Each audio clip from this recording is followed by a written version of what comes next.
pengabdian kita kepada Allah Subhanahu wa taala, yaitu dengan melaksanakan salah satu sunnah daripada Nabi kita Muhammad SAW, yaitu melaksanakan puasa baik tarawih maupun Arafah. Ya. Kalau yang hari ini melaksanakan Arafah, berarti besok nggak usah puasa lagi. Kalau besok puasa, ntar masuknya puasa di bulan di hari-hari yang dilarang. Ya, suatu tindakan. Jadi sebelum kita membahas sedikit mengenai lanjutan materi kita tentang asuransi, ya, asuransi syariah, karena pada pertemuan yang lalu kita sudah membahas tentang haramnya asuransi konvensional. Hari ini nanti insya Allah kita akan membahas mengenai asuransi syariah. Ya, sebagaimana yang sudah pernah saya sampaikan bahwasanya terkait dengan asuransi syariah, di sini ulama berbeda pendapat. Ya, ada yang mengharamkan, ada yang menghalalkan, ada yang separuh menghalalkan, separuh menghalalkan. Ya. Jadi tinggal nanti kita lihat dalil-dalilnya, siapa yang menghalalkan itu dalilnya bagaimana, kenapa dihalalkan. Asuransi syariah, ya, bukan asuransi konvensional. Jadi sebelum kita bahas materi ini, ya, insya Allah kita akan membahas sedikit terkait dengan Idul Kurban. Ya. Jadi ada salah satu hikmah atau pelajaran yang bisa kita ambil dari hari Idul Kurban itu adalah tentunya kita harus banyak belajar dari keluarga siapa? Nabi Ibrahim. Di antara pelajaran yang bisa kita ambil itu adalah kesabarannya, kesabaran dari keluarga Ibrahim. Karena kesabaran dari keluarga Ibrahim, maka keluarga Ibrahim itu terpilih oleh Allah sebagai salah satu keluarga yang memiliki keistimewaan dibandingkan dengan keluarga-keluarga lain yang ada pada zamannya. Hal ini ya diabadikan oleh Allah dalam Al-Quran surat Al-Imran, Innallaha astafa Adama wa Nuha wa ala Ibrahim wa ala Imran ala al-alamin. Jadi di situ Allah telah memilih, ya, siapa? Adam, Nuh dan Ibrahim beserta keluarganya. Wa ala Ibrahim. Kalau Adam nggak pakai wa ala Adam, tapi hanya Adam saja. Ini menunjukkan bahwasannya keluarga Adam itu memang tidak semuanya orang yang baik. Yang dipilih hanya keluarga Ibrahim dan Imran, karena semua keluarganya itu orang-orang yang baik. Maka kita belajarlah dari mereka. Di antara pelajaran yang bisa kita ambil itu adalah tentang kesabaran. Ya, mulai dari istri beliau misalkan. Yang pertama siapa istri beliau? Siti Sarah. Siti Sarah itu luar biasa sabarnya. Ya, ketika sudah usia lanjut, ya, tidak diberikan keturunan, lalu Siti Sarah memerintahkan kepada Ibrahim untuk mencari istri yang baik. Ya, ini ibu-ibu pelajaran berharga. Ya kan? Dulu kalau meninggal,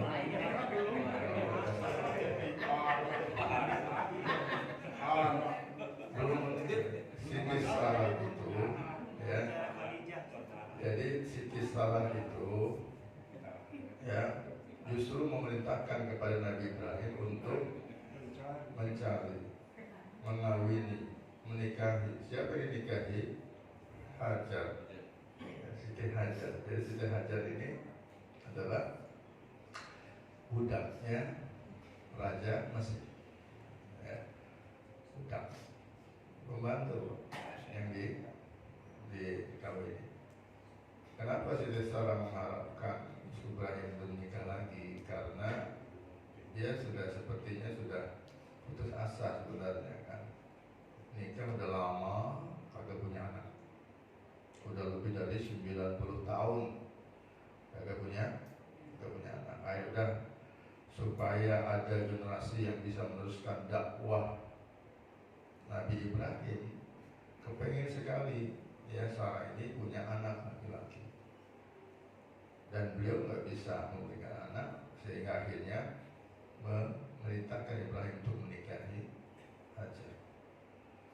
Dan ternyata betul ya, setelah menikah dengan Hajar barulah dikaruniai seorang anak yang sangat soleh.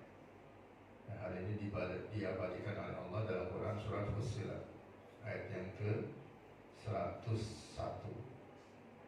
Diawali dengan ayat yang ke-100, di mana Nabi Ibrahim senantiasa dalam masa menanti kehadiran bayi tersebut, seorang anak itu, Nabi senantiasa berdoa, Rabbi habli minas sholihin. Itu doa yang sering dibaca Nabi Ibrahim sebelum dikaruniai anak. Dalam kesabarannya beliau senantiasa perkuat dengan doa, Rabbi habli minas sholihin. Ya Allah, karuniakanlah dari sisimu ya seorang anak yang saleh. Ya. Kemudian nggak lama setelah itu sampaikan fabasyarnahu bighulamin halim, maka sampaikan kabar gembira kata Allah kepada Ibrahim dengan akan lahirnya seorang anak yang sangat sabar. Ya, jadi lahir tuh ya, Ismail lahir, dan saat itu Siti Hajar dengan Ismail itu masih satu rumah dengan Sarah. Itu ceritanya, Bu. Berarti udah meninggal belum si Sarah? Belum.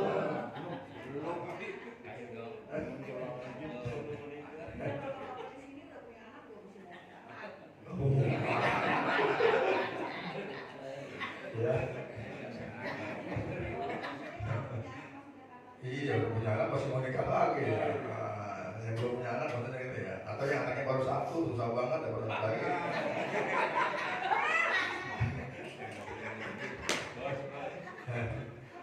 Pengen dapat lagi, nggak dapat satu aja kan.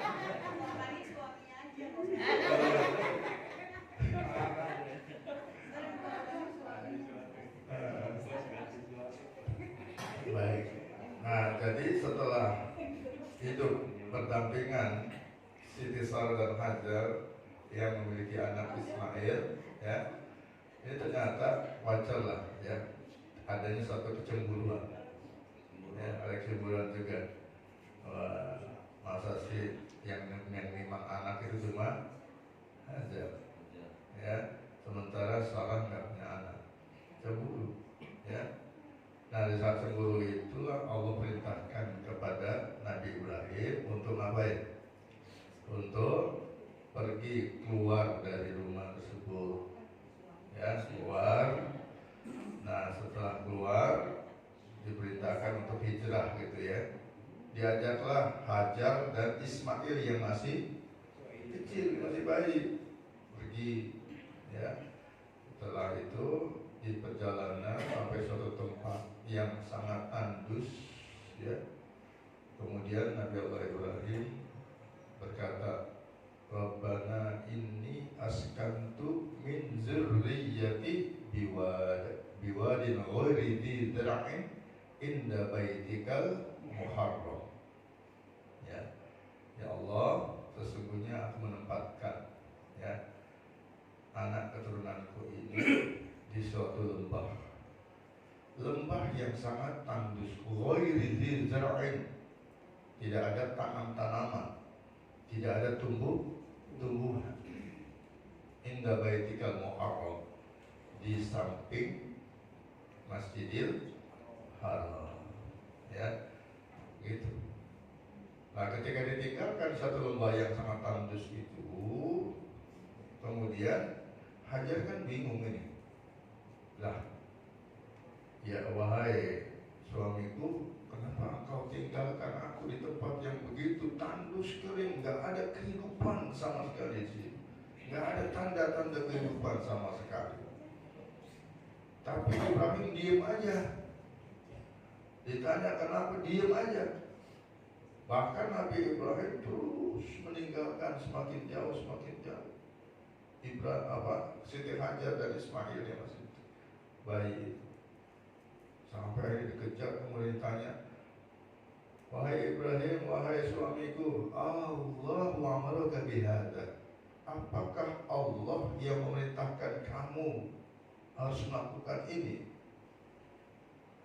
Baru dijawab, nah, iya. Nah, setelah tahu, oh ternyata memang Allah yang perintahkan, maka Siti Hajar langsung, ya, dengan keyakinannya, idzan la yudayyuna. Kalau memang demikian, maka pasti ya dirinya dan Ismail tidak akan ditelantarkan oleh Allah. Ya, ini suatu pelajaran yang berharga. Gimana? Ya, ketika kita menjalankan satu perintah Allah, ya, seberat apapun perintah Allah, seberat apapun, kalau memang itu perintah dari Allah, yakin tidak akan ada kemudaratan yang kita dapatkan. Justru malah akan ada kemaslahatan. Nah, ini terbukti di saat Siti Hajar dan Ismail itu berada di satu lembah yang sangat tandus. Kira-kira perbekalannya sudah mulai menipis, Pak. Karena di bawah perbekalan itu nggak banyak, sedikit. Mulailah di situ kebingungan itu sebenarnya, ya. Hajar kebingungan, nyari air, ya, untuk si Ismail kecil ini yang sudah meronta-ronta nangis, ya. Naik ke Bukit Sofa, kagak ketemu. Dari Bukit Sofa kelihatan di Bukit Marwah ada seperti air. Pergi lagi ke turun, naik lagi ke Marwah, nggak ada ternyata. Ini apa namanya istilahnya itu dalam bahasa Ibadah, Fata Morgana, ya kan? Fata Morgana. Dari Bukit Marwah dilihat, oh di sono tuh, di Safa ada air. Pergi lagi ke Safa, nggak ketemu itu. 7 kali bolak-balik nggak ketemu, ya. Nggak taunya, ya, Ismail meronta-ronta, menghentak-hentakan kakinya ke bumi sambil menangis. Dan yang terjadi apa? Keluarlah di situ air dari, ya, hentakan kakinya Ismail kecil tersebut. Banyak air melimpah. Kemudian dikumpulkan zam dikumpulkan air. Nah, maka jadilah air Zam-Zam. Sehingga sampai dengan hari ini kita menikmati. Itu satu kenikmatan yang sungguh luar biasa, yang tidak hanya dinikmati oleh keluarga Ibrahim saja. Sampai kita hari ini pun menikmati hasil daripada usaha yang dilakukan oleh keluarga Ibrahim, terutama dari hasil hentakan kakinya Ismail. Ini luar biasa, ya. Berkat dari apa? Kesabaran. Berkat dari kesabaran dan berkat daripada ketaatan kita kepada Allah. Sesuatu yang tidak mungkin bisa mungkin terjadi. Di lembah yang sangat tandus, nggak ada kehidupan sama sekali. Tapi karena dia yakin bahwa ini perintah Allah, dia jalankan, dan Allah tidak akan melantarkan. Ini luar biasa, ya, luar biasa. Nah, itu kesabaran daripada, ya, keluarga Nabi Ibrahim. Jadi Siti Sarah, Siti Hajar, ya, luar biasa. Kemudian kesabaran yang berikutnya bisa kita dapatkan dari Ibrahim. Ya, di saat Ibrahim ini mendapatkan anaknya Ismail, ya, sudah mulai agak dewasa.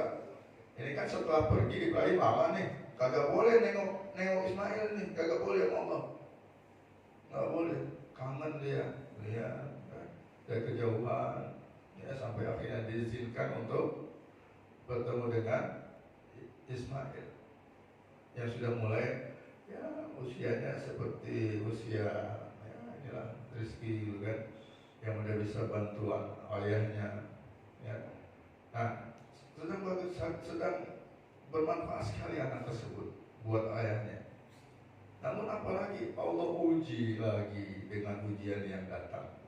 Falamma balagha ma'ahu sya'ya qala ya bunayya inni ara fil manam anni adbahuka fanzur madza tara qala ya abati fa'al ma tu'mar satajiduni insyaallahu minas shabirin.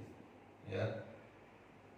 Jadi kata Allah, falamma balagha ma'ahu sya'ya, ketika Ismail itu sudah mulai tumbuh dewasa, sudah mulai bisa membantu ayahnya Ibrahim untuk melakukan suatu pekerjaan, meringankan pekerjaan Nabi Allah Ibrahim.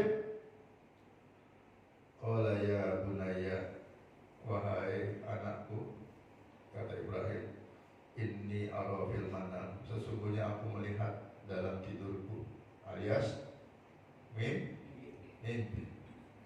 Anni adbahuka, aku menyembelih kamu nak. Fanzur madza tara, maka bagaimana menurut pendapatmu?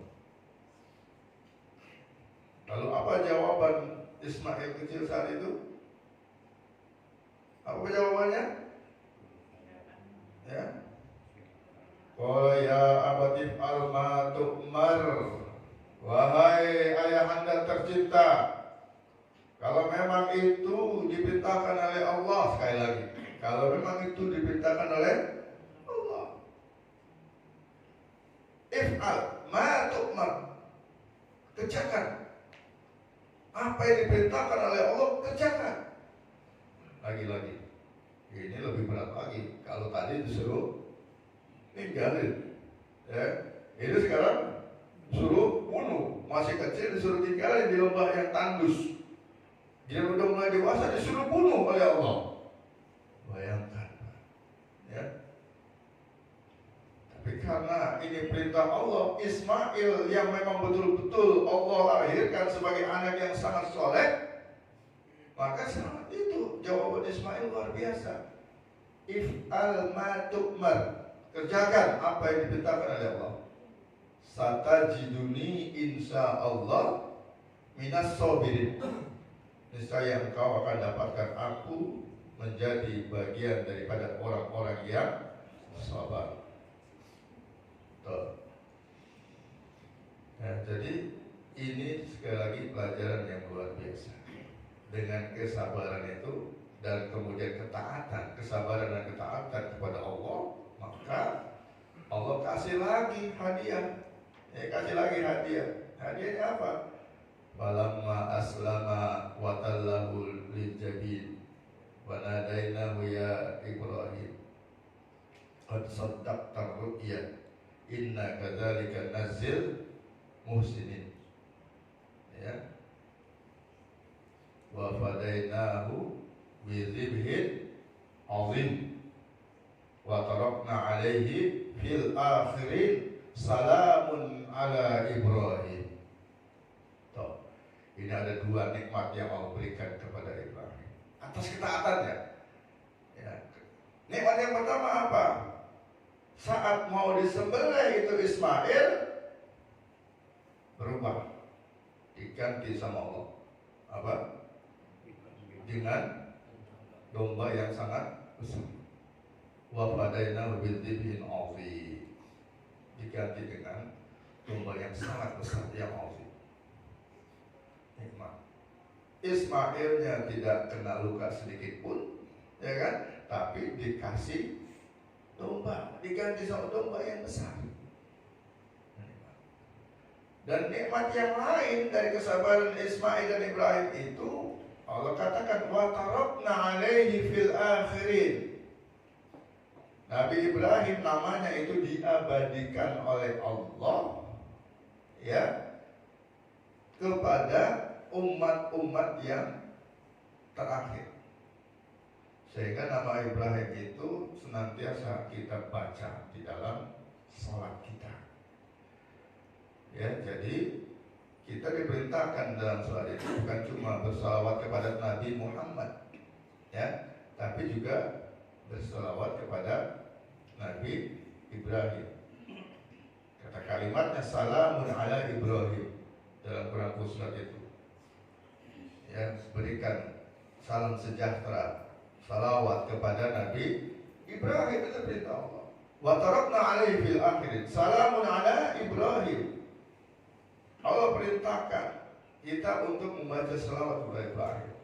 Ya, makanya kita dalam tahiyat suka membaca Allahumma sholli ala Muhammad wa ala ali Muhammad kama shallaita ala Ibrahim wa ala ali Ibrahim wa barik ala Muhammad wa ala ali Muhammad kama barakta ala Ibrahim wa ala ali Ibrahim. Jadi kita diminta untuk salawat sebagaimana kita bersalawat kepada Ibrahim. Begitu. Berarti kita bersalawat kepada Nabi itu mencontoh salawat kita kepada siapa? Ibrahim. Perintahnya, ya. Jadi jelas ya. Nah, ini salah satu keistimewaan daripada keluarga Nabi Ibrahim. Ya, mudah-mudahan kita termasuk dalam orang yang senantiasa sabar, menjadikan sebagai penolong dalam kehidupan kita terhadap masalah dan kesulitan yang kita hadapi.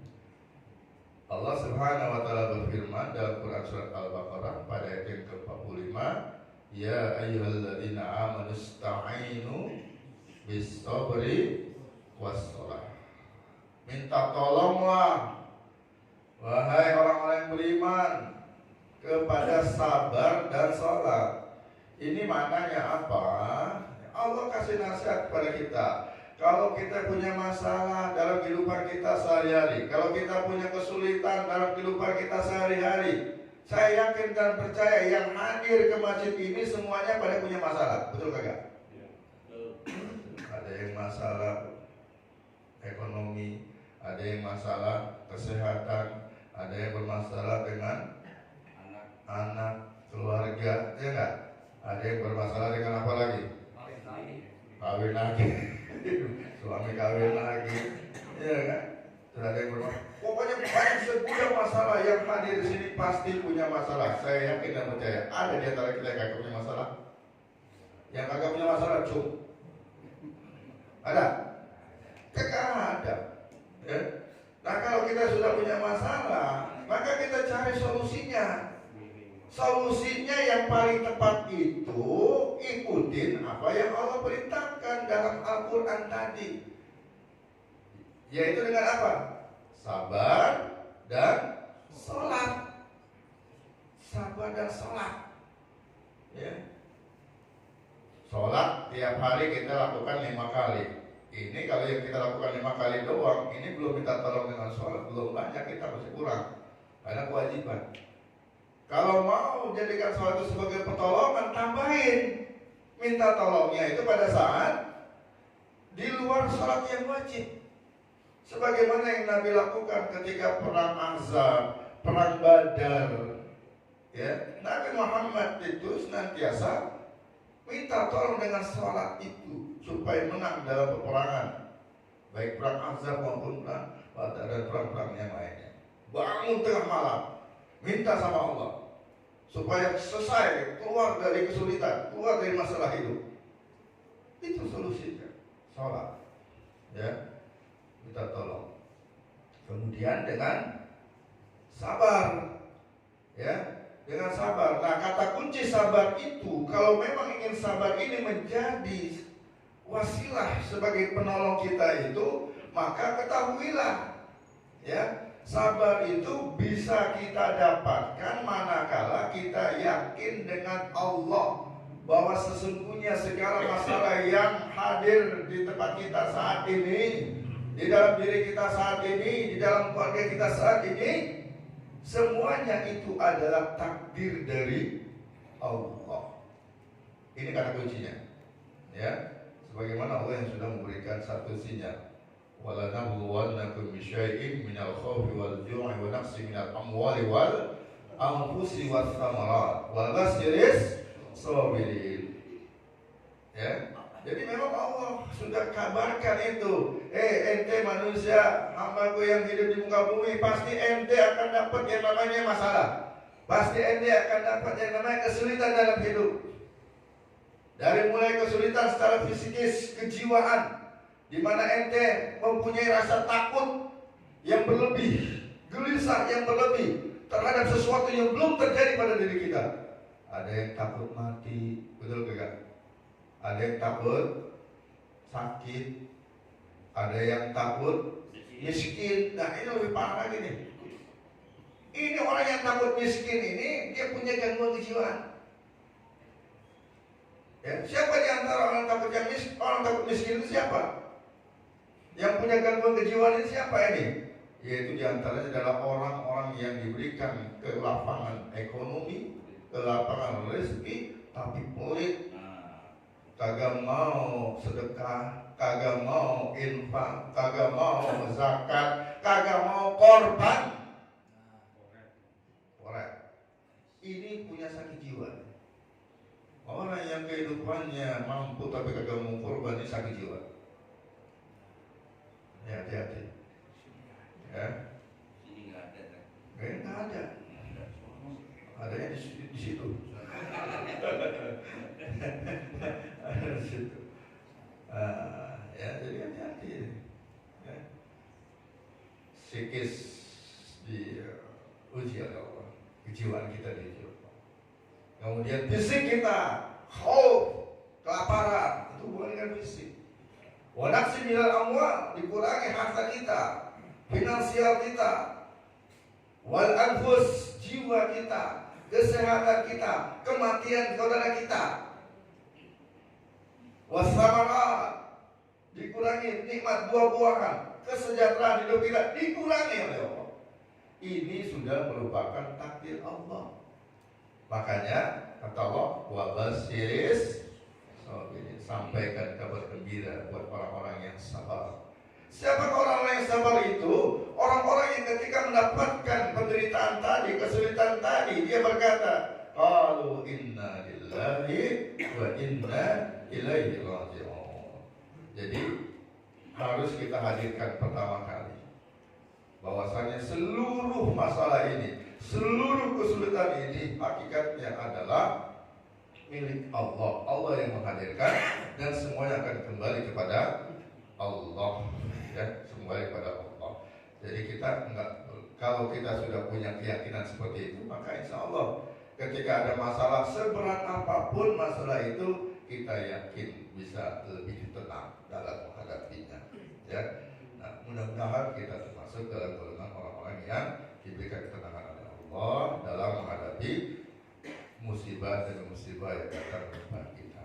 Karena kita yakin bahwasannya musibah itu memang datang dari Allah dan kita akan kembali kepada Allah semuanya.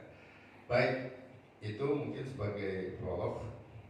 Hari ini kita akan melanjutkan ya kajian terkait dengan fikih muamalah kita yang berhubungan dengan masalah asuransi syariah, ya asuransi syariah. Nah, jadi di sini dalil-dalil ini pernah saya bahas ya pada pertemuan yang lalu, bahwasanya di antara dalil-dalil syariah asuransi syariah itu yang pertama adalah tentang dalil untuk tolong menolong dalam kebaikan, ya, yaitu dikatakan bahwasanya wa ta'awanu 'alal birri wat taqwa wa la ta'awanu 'alal ismi wal udwan, ya, itu dalil syariah. Ya, yang pertama Al-Quran surat Al-Maidah yang kedua, ya, dan dalil tabarruk akad untuk kebajikan. Ya, kita diperintahkan oleh Allah untuk melakukan kebajikan, di antaranya dengan melakukan hibah, itu bentuk kebajikan. Lalu yang ketiga, dalil membolehkan kita melakukan praktek mudharabah atau musyarakah sebagaimana yang dicontohkan Nabi ketika berdagang bekerja sama dengan siapa? Dengan Siti Khadijah. Ya, ketika Nabi bekerja sama dagang dengan Siti Khadijah menggunakan akadnya mudharabah atau musyarakah. Nah, kemudian ada juga dalil-dalil tentang ijarah, yaitu wakalah bil ujrah. Lalu ada dalil yang membolehkan ta'wid atau pemberian kompensasi, yaitu hadis la darar wala dirar. Ya. Jadi ini dalil-dalil asal syariah. Ya. Kemudian yang berikutnya dalil hadis, ada dua hadis ya. Yang pertama tentang kaum Asy'ariyin ya. Dari Abu Musa radhiyallahu anhu dia berkata, Nabi sallallahu alaihi wasallam bersabda, kalau mereka kaum Asy'ariyin itu kehabisan bekal di dalam peperangan atau makanan keluarga mereka di Madinah itu menipis, maka mereka mengumpulkan apa yang mereka miliki di dalam satu lembar kain. Ya, kemudian mereka bagi rata di antara mereka dalam satu wadah, maka mereka itu bagian itu dariku dan aku adalah bagian dari mereka. Jadi apa yang dilakukan oleh kaum Asy'ariyin ini ya menjadi dalil asuransi syariah. Karena dalam konsep asuransi syariah itu di antara para peserta asuransi semuanya mereka mengumpulkan ya premi-premi mereka dengan niat untuk dihibahkan kepada sesama anggota. Ya. Jadi ini dalilnya yang pertama. Dalil yang kedua yaitu dari hadis yang kedua terkait dengan hadis Abu Ubaidah bin Jarrah radhiyallahu anhu, di mana beliau Rasulullah SAW pernah mengutus Abu Ubaidah bin Jarrah bersama 300 pasukan di jalan mereka kehabisan bekal. Ya, lalu Abu Ubaidah memerintahkan pasukan untuk mengumpulkan semua bekal makanan, lalu mereka memakannya sedikit demi sedikit sampai dengan habis makan tersebut. Ya, dalam perjalanan, ya, kehabisan bekal, dikumpulin bekal di antara musafir yang ikut dalam safar tersebut. Sampailah mereka tepi laut dan melihat seekor ikan besar seperti bukit, lalu mereka memakan ikan itu selama 18 malam. Ya. Nah, kemudian jadi ini juga merupakan dalil tentang diperbolehkannya asuransi dengan sistem syariah tadi. Ya. Nah, kemudian akad-akad yang ada dalam asuransi syariah, setidaknya ada 3 akad dalam asuransi syariah. Yang pertama adalah akad hibah. Ya, akad hibah atau tabarruk kebajikan. Ya, ini dilakukan di antara sesama pemegang polis atau peserta asuransi, di mana peserta memberikan hibah yang akan digunakan untuk menolong peserta lain yang terkena musibah. Ya, jadi kita bayar premi itu akadnya hibah, ya, akadnya hibah. Di mana nanti kalau ada peserta yang lain yang mengalami musibah, maka dari premi yang dibayar itu nanti kita berikan kepada yang mengalami musibah. Itu akadnya hibah, ya kan? Kemudian yang kedua yaitu dengan akad mudharabah atau musyarakah, di mana peserta bertindak sebagai sahibul mal, ya, sebagai pemegang polis yang punya harta, sedangkan perusahaan bertindak sebagai mudharib atau pengolah. Ini kalau asuransinya adalah asuransi yang bersifat saving, ya, saving insurance, ya, asuransi yang nanti bisa kita dapatkan lagi, premi yang kita bayar bisa kita dapatkan lagi, namanya saving insurance. Nah, ini pakai akadnya, ya, ketika dikelola pakai akadnya mudharabah atau musyarakah. Lalu yang ketiga, akadnya adalah mudharabah. Kalau ini perlanjutan yang kedua, kalau akadnya itu dikatakan mudharabah kalau perusahaan asuransi itu tidak saving modal. Artinya yang dikelola oleh perusahaan asuransi murni, ya, premi milik si peserta asuransi. Ya, jadi dana-dana yang dikumpulkan dikelola sama perusahaan asuransi. Ya, ada keuntungan bagi hasil. Nah, tapi kalau seandainya perusahaan asuransi ikut menyerahkan modal juga, jadi yang dikelola itu bukan cuma modal dari premi asuransi yang dibayar oleh peserta, tapi juga ada modal yang digabungkan dari perusahaan asuransi. Maka ini namanya akadnya musyarakah. Ya, akadnya musyarakah. Ingat ya, perbedaan antara mudharabah dengan musyarakah itu, kalau mudharabah pengelola tidak ikut andil modal, tapi kalau musyarakah pengelola ikut andil modal. Itu namanya musyarakah, syirkah. Ya. Baik, kemudian akad yang ketiga, Ya, pertama tadi hibah, yang kedua apa? Mudharabah atau musyarakah, yang ketiga akad ijarah. Ijarah, wakalah bizro, yaitu akad di mana ya ada pemberian kuasa dari peserta asuransi, ya nasabah atau pemegang polis itu kepada perusahaan asuransi untuk mengelola dana peserta dengan memperoleh imbalan atau ujroh.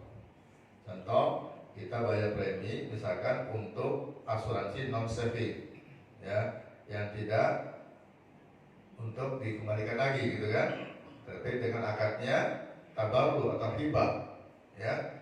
Nah saat itu kita bilang, ya ini tolong dikelola ya untuk diberikan kepada peserta yang mengalami musibah.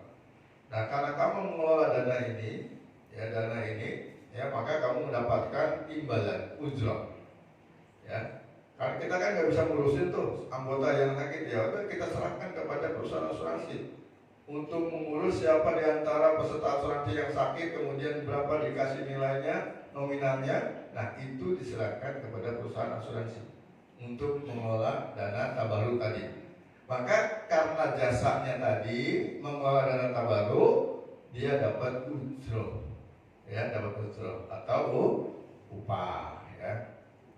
Nah, jadi akad wakalah bil ujroh ini terdapat pada asuransi yang mengandung unsur tabungan maupun unsur tabarruk atau non saving, ya.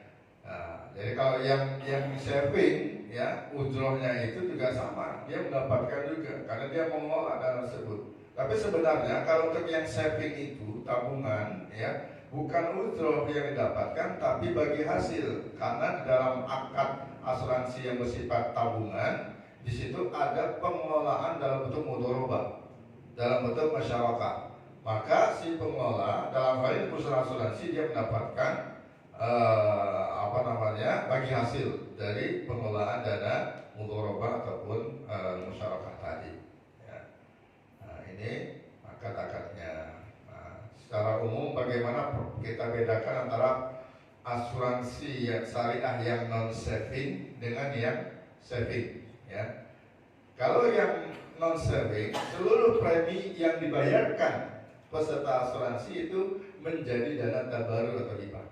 Nah ini tadi, ya saya katakan yang non saving itu duit yang kita bayar, premi yang kita bayar itu tidak mesti harus kembali ke kita, tidak mesti, ya karena kita tidak saving, ya tidak saving. Nah, maka seluruh premi yang kita bayar bisa jadi itu menjadi dana tabarruk untuk diberikan kepada peserta lain atau pemegang polis yang lain yang mengalami musibah, ya. Nah, kemudian jadi tidak ada dana untuk investasi, jadi full. Nah, biasanya nilainya nggak gede pak. Kalau yang namanya asuransi non saving nilainya nggak gede.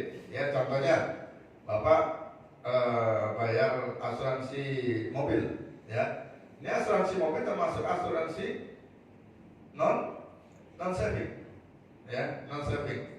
Ya, kalau seandainya kita menggunakan akad yang syariahnya non saving ini, ya kita bayar 3 juta untuk masa cover berapa tahun? Setahun, ya 3 juta. Berarti kalau kita bagi ya sebenarnya cuma 200 atau 300 ribu kan gitu kan, 250 ribu sebulannya. Kan ini kagak gede, ya. Tapi kita mendapatkan manfaatnya besar, ya. Coverannya luar biasa gitu kan. Mobil kita kecelakaan ringsek habis juga itu bisa di-cover sama dia dari dana yang kita bayar kecil tersebut. Nah, tapi kalau nggak mengalami kecelakaan berarti duit yang 3 juta hilang. Itu namanya non saving, ya. Jadi semuanya masuk ke dana hibah kalau kita pakai akad syariah itu.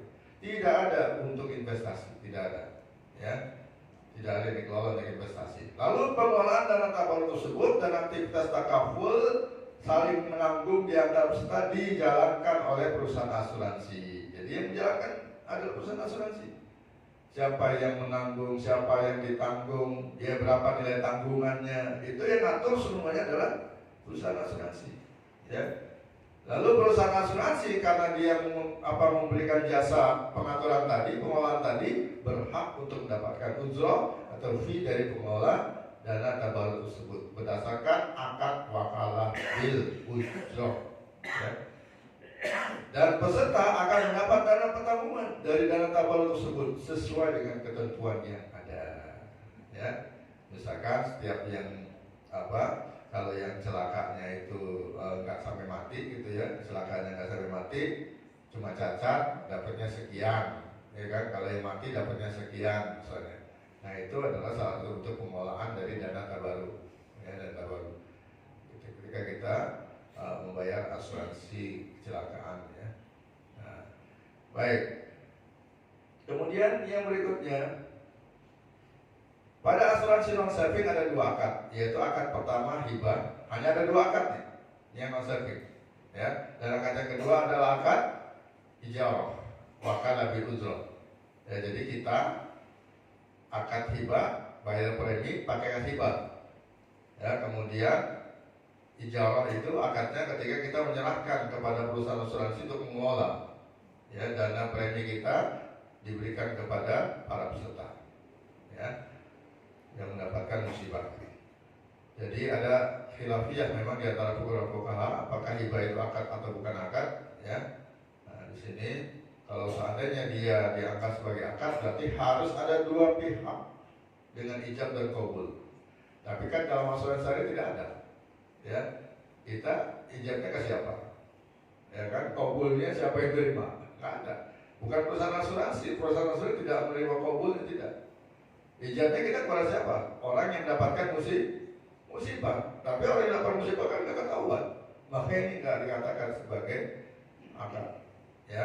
Kalau tidak dianggap sebagai akad, maka namanya tasarruf min jihah wahidah, pengeluaran harta dari satu pihak saja, ya. Berarti cukup ada ijab saja, nggak perlu ada qabulnya, ya, nggak perlu qabulnya.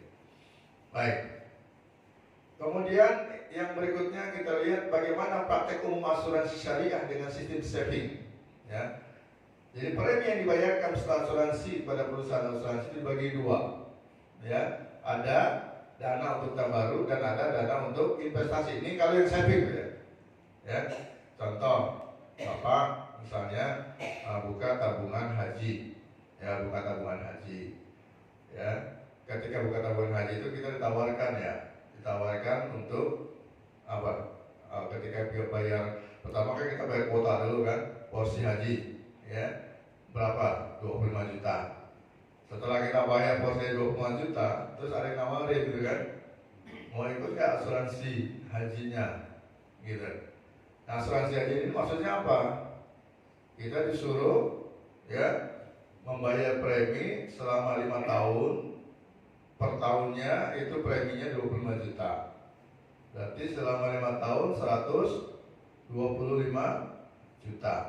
5 tahun yang boleh diambil. Setelah 5 tahun baru boleh diambil. Ya, preminya itu boleh diambil. Kalau selama 5 tahun nggak boleh diambil, ya. Nah, dari premi yang kita bayar 25 juta itu ada yang dialokasikan untuk dana tabarruk dan nilainya nggak gede, kecil, ya. Dan juga ada dana yang digunakan untuk investasi dari 25 juta itu. Nah, biasanya, ya, perusahaan asuransi ini menginvestasikannya pada investasi yang bersifat low risk, yang resikonya kecil, ya. Contohnya apa? Dimasukin ke deposito syariah, ya, dimasukin ke sukuk, ya, sukuk obligasi syariah. Nah, ini investasi yang sini sangat kecil resikonya, ya, maka mereka masuk ke situ, ya. Nah, ini dana untuk investasinya dimasukkan ke situ. Oke. Nah, nanti yang saya agak sedikit saya katakan ini saya kurang shocknya itu kenapa? Katanya kalau untuk dana untuk investasi itu kan akadnya pakai akad mudharabah, ada bagi hasil. Kalau untuk dana tabarruk itu tidak ada mudharabah, tidak ada bagi hasil karena akadnya akad hibah, ya. Nah, kalau ada akadnya akad investasi dan investasi dengan akad tabarruk ada bagi hasil. Harusnya